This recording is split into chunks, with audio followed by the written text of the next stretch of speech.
Today's a really fun day. Today we are at Schmood Studios, or Studio Schmood. Not really sure what it is. I need a new lens. If a tree falls in the florist, do they still have a lot of flowers? He's just an incredible artist. He makes his living. Honestly, I don't really know what he does. Have you ever had a job? I had one job. We're gonna do a portrait session of my friend Schmood. So what we brought out today is we brought the Pentax 645, a medium format film camera. And there's kind of two ideas that I wanna play with today when I get in to shoot with him. I kinda wanna see honesty. Whatever his studio looks like and however it is, that's how I wanna shoot it. I wanna get a very honest representation, what it is that Schmood does and how he just makes his art come to life. I don't know, this is how to take a portrait of an artist. This is how to ruin a portrait of an artist because we're shooting with a camera that I still have no clue how to really use. So we also brought a couple backups. I'm gonna be using the Fuji to shoot the scenery of the studio, the environment, all of his kind of tools and everything that he uses. We brought the Canon AE1 with an 85mm on that. And I'm really comfortable using that one. So honestly, we're probably gonna shoot with that one as well, just to kind of round everything out and see if we can actually make a good portrait of an artist. Dude, I'm so excited to have you finish it. We're ready to do art. What's your least favorite part about what you do? Least favorite part? Yeah, what do you hate the most about it?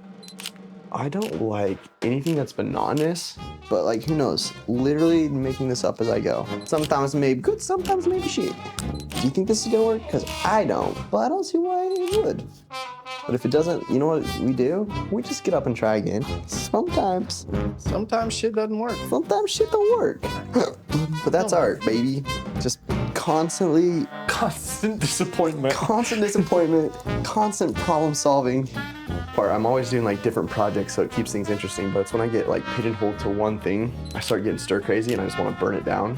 That's the whole reason like you'll see me like get super heavy into rug making, and then I won't touch a rug gun for like a year.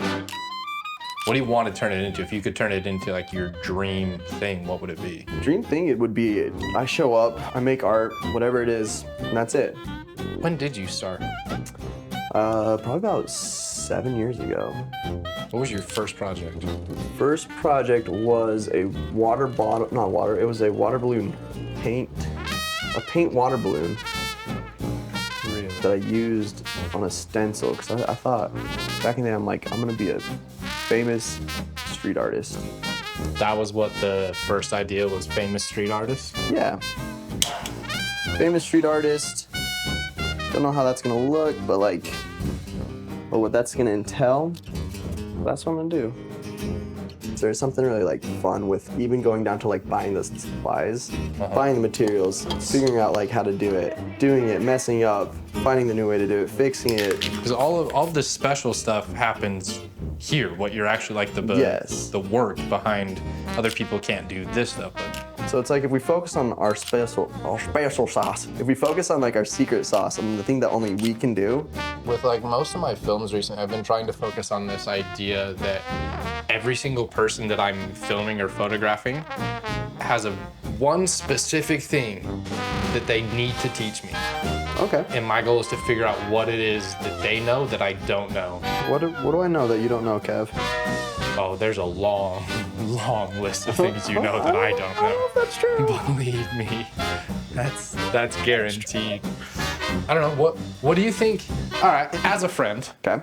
what do you think I need to know? From me? Yeah, or no, just in general. Obviously it's going to be from you because you're the one saying it, but like Kev needs to know this. I think you need to know that your self-worth is way bigger than you would ever be able to understand it on your own. Whatever you perceive as your self-worth is just like a fraction of what it actually is. The nicest thing anyone's ever said to me. It's true though. I love that, man. Oh, that's not gonna work. We have 4 more frames on the Canon, so I'm gonna stop using it. We only have 6 frames on the Pentax, so I'm not gonna use that one yet.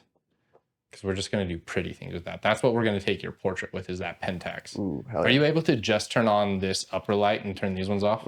Because then if I'm here, get a lot of like really shallow depth of field. And we'll just basically look like this. We'll just, That's basically gonna be your framing for it. yeah, and then maybe we can just turn the background to mush.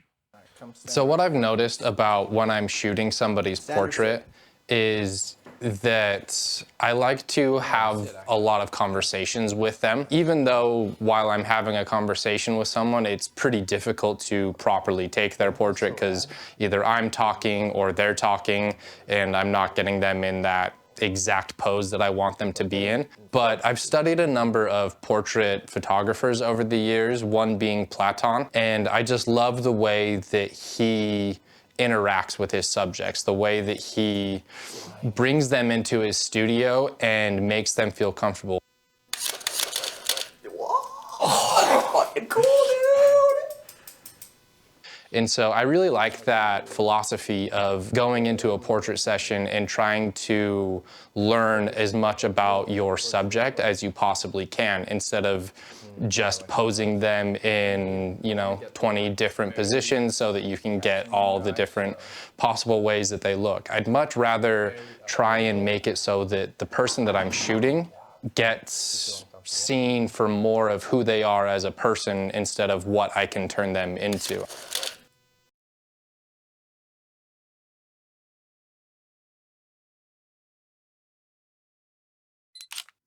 Oh, yeah, turn a little bit more towards this light. Don't close that eye.